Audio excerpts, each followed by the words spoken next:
নিপুণাপুর সাথে আমার কথা হয়েছিল 24শে জুলাইতে, 1 বছর আগের কথা। এরপরে তার সাথে আমার আসলে কথা হয়নি, দেখাও হয়নি।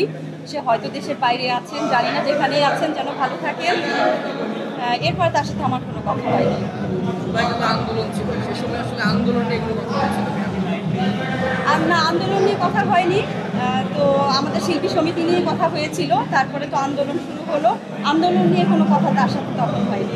আসলে তারা পালিয়ে গেছে কিনা সেটা সঠিকভাবে বলতে পারি না, কারণ তাদের কারোর সাথেই আমার কোনো ব্যক্তিগতভাবে যোগাযোগ নেই। তবে চলচ্চিত্র এখন শিল্পী সংকটের মধ্যে আছে, তো সেই জায়গাটাকেই আমরা চেষ্টা করছি, যারা আমরা এখন রানিং কাজ করছি তারা চেষ্টা করছি সেই জায়গাটা যেন অতি শীঘ্রই আমরা পূরণ করতে পারি, দর্শক যেন আবারও হলে আসে ছবি দেখতে পারে। কমপ্লিট হয়ে গিয়েছে, একটা হচ্ছে নাম্বার 1 পুলিশ, আরেকটা হচ্ছে তুমি করে বলবা, আরেকটা হচ্ছে বাপজান। খুব শীঘ্রই হয়তো 2-1 মাসের মধ্যেই হলে আসবে বাপজান ছবিটি। বর্তমানে ফিল্মের কি অবস্থা দেখছেন? ফিল্মের অবস্থা যদিও একটু সংকটাপন্ন, তবুও সবার জীবনেই কিন্তু একটা এমন টাইম আসে যখন একটু মানুষের দুর্দিন যায়। হয়তো আমাদের সিনেমার দুর্দিন, কিন্তু খুব বেশি দূরে নয় সেই দিন যেদিন আবার সব হলগুলো খুলবে, কারণ আমরা কাজ করে যাচ্ছি। এই দুর্দিনেও আমরা এখনো হলের আশায়, দর্শকের আশায় কাজ করে যাচ্ছি। ইনশাল্লাহ এটা সফল হবে।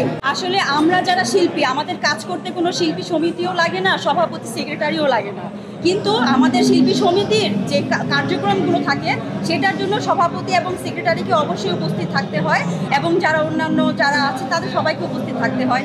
আমাদের সময়ে, নিপুণাপু আমাদের সময়ে কিন্তু আমরা সব সময় আমরা শিল্পী সমিতিতে ছিলাম, সব কার্যক্রমগুলো সম্পূর্ণ করার, ভালোভাবে কাজ করার আমরা চেষ্টা করেছি। চেয়ারে কেউ বসেও করেছি, চেয়ারের বাইরেও আমরা করেছি।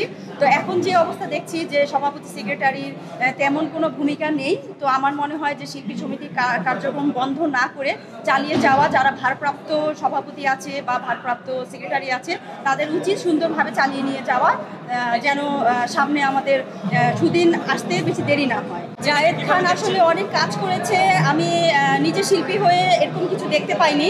শুধু দেখেছি শিল্পীদের পদ স্থগিত করা, শিল্পীদেরকে অত্যাচার করা, মানসিক টর্চার করা, এগুলোই আমি দেখেছি জায়েদের কাছ থেকে। আমি নিজেও একজন ভুক্তভোগী এবং আমিও কিন্তু মামলার আমরা হাইকোর্টে শরণাপন্ন হয়েছি। তো জায়েদ কী কাজ করেছে আসলে আমার বোধগম্য না। তবে তারপরের যে প্যানেল, নিপুণাপুর প্যানেল, ইলিয়াস কাঞ্চনের প্যানেল, সেখানে আমরা যতটুকু দেখেছি বা আমরা যতটুকু লাভবান হয়েছি, শিল্পীরা কাজ করতে পারছে। নিপুণাপুও অনেক চেষ্টা করছে, যে সেও অনেক কাজ করেছে, তারও ছবি রিলিজ হয়েছে। তো সেই জন্য অনেকেই কিন্তু আবার কাজে ফিরতে পেরেছে, এবং মামলা মোকদ্দমা করে একটা অবস্থান আমাদের ছিল এফডিসিতে, যেটা এখন একদম এফডিসি শূন্য বলতে গেলেই বলাই চলে, যে এফডিসি শূন্য। ওরকম আমরা দেখছি যেটা যে কার্যক্রমগুলো কিন্তু ঠিকমতো শিল্পী সমিতির হচ্ছে না। তো নিপুণাপুর সময়ে কিন্তু আমাদের সব কার্যক্রমগুলোই পিকনিক হয়েছিল, এবার কিন্তু পিকনিক হয় নাই। শিল্পী সমিতির একটা বিশেষ দিন যেটা পিকনিক, সবাই আশা করে সবাই মিলে, সব শিল্পীরা মিলে একসাথে পিকনিক করবে, সেটা কিন্তু এই শিল্পী সমিতির সময়ে আমরা পাইনি, একটা পিকনিক পাইনি। তো আগের বার দেখেছিলাম 1 মাস জুড়ে ডিপজল ভাই ইফতারের আয়োজন করেছিল। হ্যাঁ, তো এইবার কিন্তু ইফতারের আয়োজন হয় নাই।